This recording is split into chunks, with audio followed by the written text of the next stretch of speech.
Anupama serial की daily update जानने के लिए आप हमारे चैनल को सब्सक्राइब कर लें, लाइक शेयर कमेंट करें एंड हाइप का बटन जरूर दबा दें। चलिए फटाफट से स्टार्टिंग करते हैं। आज के एपिसोड की शुरुआत में अनुपमा को अंश का कॉल आता है और वह बताता है कि उसने एआई से बाबूजी के दोस्तों की फोटो को नया बना दिया है, जहाँ टेक्नोलॉजी को दिखाया जाता है। अनुपमा अंश से कहती है कि वह सोशल मीडिया पर बाबूजी की फोटो को डाल दे ताकि उनके बाकी दोस्तों को भी हम ढूंढ सकें। अंश अनुपमा के इस आइडिया की तारीफ करता है। अनुपमा का प्रैक्टिकल सोचना कहानी को आगे बढ़ाता है। अनुपमा सोशल मीडिया के फायदे बताती है। अंश कहता है कि आपकी और रजनी देसाई की वीडियो भी सोशल मीडिया पर बहुत वायरल हुई थी। अनुपमा उम्मीद जताती है कि इस तरह बाबूजी के दोस्त भी जरूर मिल जाएंगे। अनुपमा भगवान से मदद मांगती है। यहाँ उम्मीद और आस्था साथ साथ चलती हुई दिखती है। आगे हम देखते हैं। गौतम कहता है कि इंटरनेशनल एग्जीबिशन से अगर फायदा हुआ तो कठारी परिवार हम दोनों को घर से बाहर निकाल देंगे। गौतम एग्जीबिशन में पराग की छवि खराब करने का प्लान बनाता है। माही खुश होती है। यहाँ पर साफ दिखता है कि माही की खुशी सिर्फ अपने फायदे के लिए होती है। अगली सुबह बाबूजी अनुपमा को रविंदर के कॉलेज के दिनों का किस्सा सुनाता है, जब रविंदर हरप्रीत को प्रपोज करने गया था और उसे प्रपोज नहीं कर पाया था।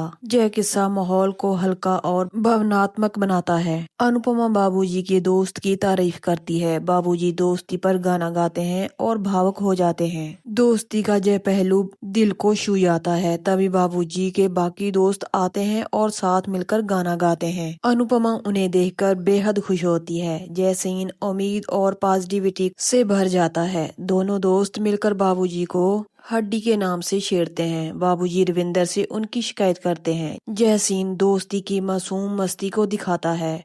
इसके बाद तीनों दोस्त गाना गाते हैं और अनुपमा उनकी वीडियो बनाती है। तभी अनुपमा देखती है कि रविंदर को होश आने लगता है। अनुपमा कहती है कि उनके गाने से रविंदर में जीने की उम्मीद जागी है और वो सबको वापस गाने के लिए कहती है। यह सीन संदेश देता है कि भावनाएं भी दबाव बन सकती हैं। सभी दोस्त मिलकर फिर से गाना गाने लग जाते हैं। तभी रविंदर को होश आता है और सभी बेहद खुश हो जाते हैं। ये पल काफी इमोशनल था। दूसरी तरफ अंश, राही, प्रेम और बाकी सब एग्जीबिशन में जाने की तैयारी कर रहे होते हैं। प्रेम बताता है कि उन्हें एक्स्ट्रा सिक्योरिटी का इंतजाम किया है। यह सावधानी आने वाले खतरे की ओर इशारा करती है। इसी बीच गौतम और माही आते हैं। गौतम पूछता है कि क्या प्रेरणा मदद करने नहीं आई। अंश गौतम पर गुस्सा करता है। राजा उन्हें जाने के लिए कहता है। यहाँ साफ नजर आता है कि जब घर में कोई भी गौतम और माही को पसंद नहीं करता। इसके बाद प्रेरणा आ जाती है और सुझाव देती है कि उन्हें एग्जीबिशन में खाने का स्टॉल भी लगाना चाहिए। सभी को ये आइडिया पसंद आ जाता है। राही प्रेम को खाने का स्टॉल लगाने के लिए कहती है। प्रेम कहता है कि वह पूरा फोकस बिजनेस के काम पर करना चाहता है। अंश बताता है कि वह सारी ज्वेलरी तिजोरी में रखकर तिजोरी को प्रेम के कमरे में रख देगा।